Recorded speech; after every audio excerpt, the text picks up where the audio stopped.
Did you know that some expats live in Thailand for less than $30 a day? I didn't believe it either at first, but it's true, and we're going to show you how. In this video, you'll discover everything you need to know for a long-term stay in Thailand, from visas to the best cities for expats to cost of living and staying safe. We'll share how to navigate the culture, things to avoid, and even share our personal experience living here. So whether you're planning to retire in Thailand or just stay a few months, stick around because by the end of this video, you'll be more prepared and excited to make Thailand your new home. So let me paint the picture for you. You're walking down the street in Thailand, just minding your own business, when suddenly a happy local drenches you with water. That's what Songkran is like in Thailand. Songkran is a traditional New Year celebration for 3 days in mid-April. The entire country transforms into a giant water festival involving everyone from young, old, local, and tourists. And we loved it. It was definitely a unique time to be in Thailand for sure. We had no idea what we were in for, especially since it was just our first week there. We thought it was a regular day. 1 minute we were walking home from a cafe, and the next we were soaked head to toe by locals. It honestly was hilarious. I couldn't even be mad because everyone is just having a great time. Plus, it was hot anyway, so I didn't mind the extra water. But what makes Songkran truly special isn't just the water fights, it's the meaning behind them. The water symbolizes cleansing and bringing good fortune for the new year, and who doesn't need any more of that, right? Have you ever experienced something like Songkran before? Let us know in the comments what kind of cultural surprises caught you off guard during your travels. Anyhow, before you jump on the plane, you need to know how to actually stay here long term. So let's get started with the basics, visas. The good news is that if you're an American, you can stay in Thailand as a tourist for 60 days visa free. And if you're coming for just a couple of months, a tourist visa will actually do the trick. For example, a 60-day tourist visa that you can extend for 30 more days, and that's going to give you 90 days in total. But if you're thinking of a longer stay, say 6 months to a year or more, you'll want to consider other options. Retirees over 50 often go for the retirement visa. It lets you stay for 1 year at a time and is renewable as long as you meet the requirements. There are other paths too. If you're not over 50 or you're not retired, you can do multiple back-to-back tourist visas or look into an education visa. The key is to do your homework and plan ahead. Overstaying your visas lead to fines and headaches, so you want to get it right the first time. Exactly. Make sure you have the right visa before you arrive, or at least a solid plan to obtain it or extend it. With the right visa in hand, you can relax and focus on enjoying Thailand instead of doing visa runs every couple of months. Yeah, ain't nobody got time for that. Now you know how to stay here legally, you might be wondering where in Thailand to stay. Considering the right location can make or break your experience, so let's get into it. Thailand has so many great places for expats, and the best one for you really depends on the lifestyle you want. Let's talk about a few popular spots and what they offer. First up, the big one, Bangkok. Some people absolutely love Bangkok, and others, they're going to find it a bit overwhelming, like Irene here. It's a huge city, super modern in parts, with skyscrapers, mega malls, and yet you're still going to have quaint markets and temples tucked in between the madness of it all. The food scene is completely out of this world, and everything you need, you will find it in Bangkok. The trade-off is the hustle and bustle. Bangkok's traffic is very heavy, and it reminds me a lot of New York City because it's a city and busy almost 24/7. But if you enjoy big cities, nightlife, and never running out of things to do, Bangkok might be your place. And you can't forget Chiang Mai up in the north. It's a whole different vibe. It's been gaining popularity these past few years, and it's way more laid back. The city is smaller, surrounded by mountains, and it's known for its cool, pleasant weather during the winter months. There's a huge expat community there, lots of retirees, and also digital nomads. And then you have Phuket, which is Thailand's largest island in the south. And if you love the beach, then Phuket may be for you. It has stunning beaches, sunsets, a warm tropical climate, and a more laid-back island lifestyle. Phuket is pretty developed as well, so you still have access to big supermarkets, cafes, and everything you'll need. We spent some time in Phuket and loved it. I have to say, one of our favorite experiences was exploring Phuket Old Town. It has this unique historic vibe with colorful old buildings, cafes, and art galleries. And every Sunday, the Old Town has a walking street market that you absolutely should take the time to visit. The Sunday market is so lively. You got music, street performers, good street food, and locals selling handmade crafts. One of our favorite things to do in the evenings was to sit on the beach and watch those sunsets we were telling you about. Of course, Phuket also offers that beachfront lifestyle, giving you that classic tropical paradise feel. And many expats choose areas like Rawai or Kata if they want a quieter beach town feel, or Patong if they want to be right where that touristy party action is. And the beauty of Thailand is that you have options. Big city, mountains, islands, small towns, all within one country. What we did and what I recommend you do is to try out a few places if you can. We spent time in Bangkok and in Phuket, and both were interesting and very different vibes. Completely different.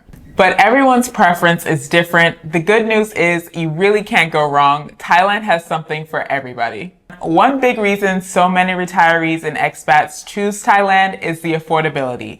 No matter which city you pick, the cost of living here will likely be much lower than what you were used to back home. Let's break down the cost of living. You might be very surprised by how far your dollar can stretch here.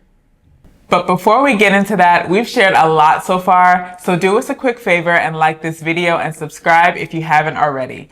And if there is anything you need to ask us about living in Thailand, comment below because we read and respond to each and every comment. But let's get back and talk about how affordable it is to live in Thailand. So yeah, Thailand is known for its affordability, making it a popular destination for retirees and people searching for a more affordable life. From housing to food, the cost of living here is a fraction of what you're going to spend in Western countries. Let's start with the food. If you skip out on the touristy spots, you can spend very little and eat very well. For example, you can enjoy a delicious plate of food like pad thai or tom yum soup, which is my personal favorite, for just about $3. You can't beat that.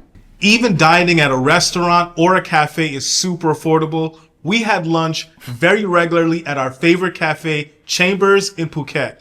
It has AC, Wi-Fi, and delicious traditional Thai meals. It would run us maybe, $5 each, and that was including drinks. Yes.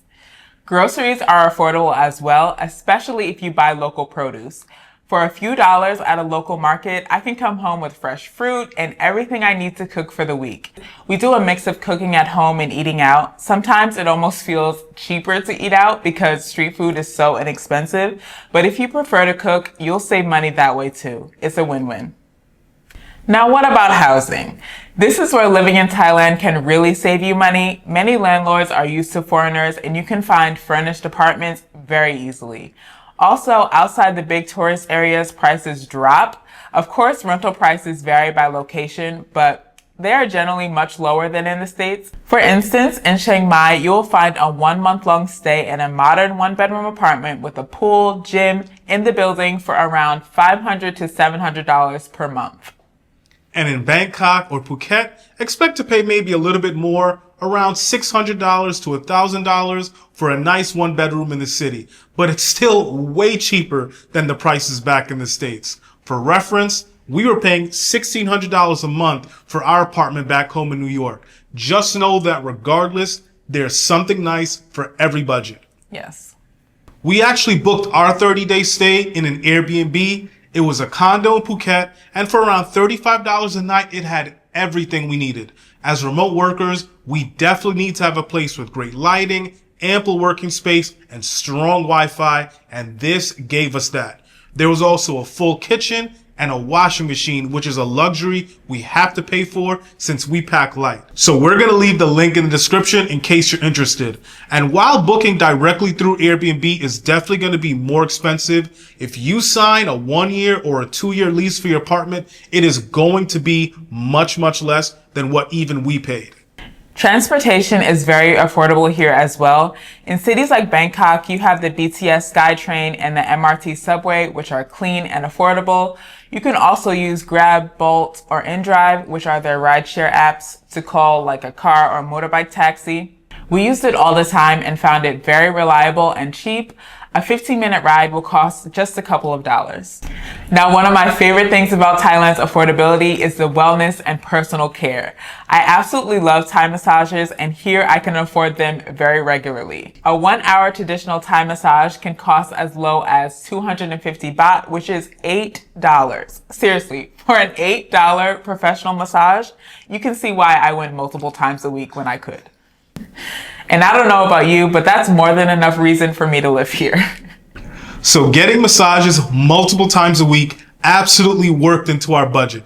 And it's not just massages either. Even things like haircuts, manicures, or other services, they're really inexpensive too. For reference, I got my haircut for around 200 baht, which works out to be just around $6, and it was an excellent haircut. So to give you a good rough idea of what you might expect to pay, many single expats live comfortably on around $1,200 to $1,500 a month in Thailand. And as a couple, for us, we found $2,000 to be a comfortable sweet spot. We were able to eat out for most meals, have self-care, and occasional trips. And of course, you can live lavishly on a higher budget or even tighter if you want to. But it's nice to know that you have the choice to spend less and still have a good quality of life. Yes. You're not sacrificing quality of life to save money, like Lavan just said. If anything, our quality of life improved when we moved to Thailand because we can afford luxuries and experiences we used to limit back home or just not do at all. Like haircuts. I might only get a haircut maybe once every month or two or special occasions, but here, nah, I didn't have to do that at all. Anyway, we've covered the practical side from visas, where to live, and how affordable it is. But let's talk about something just as important, the people and the culture that makes Thailand, the land of smiles, so special. We can't talk about Thailand without talking about the Thai people and the rich culture here. Honestly, this is one of the biggest reasons why we love living here because the people are so kind. Generally, Thai people are very warm and friendly. There's a strong culture of hospitality. As a foreigner living here, if you show respect and politeness, you'll often get the same energy back. To get the most out of your stay, I highly recommend learning a few basic phrases like hello and thank you. The locals really appreciate the effort and it often leads to warmer interactions. To say hi, you say sawadee ka if you're a female. And sawadee krap if you're a male. The inflections are what really matter here. We have fun with it. But anyhow, as friendly as Thailand is, every paradise is gonna have its pitfalls, so we should probably warn you about a few tourist scams to watch out for just to make sure your experience stays positive.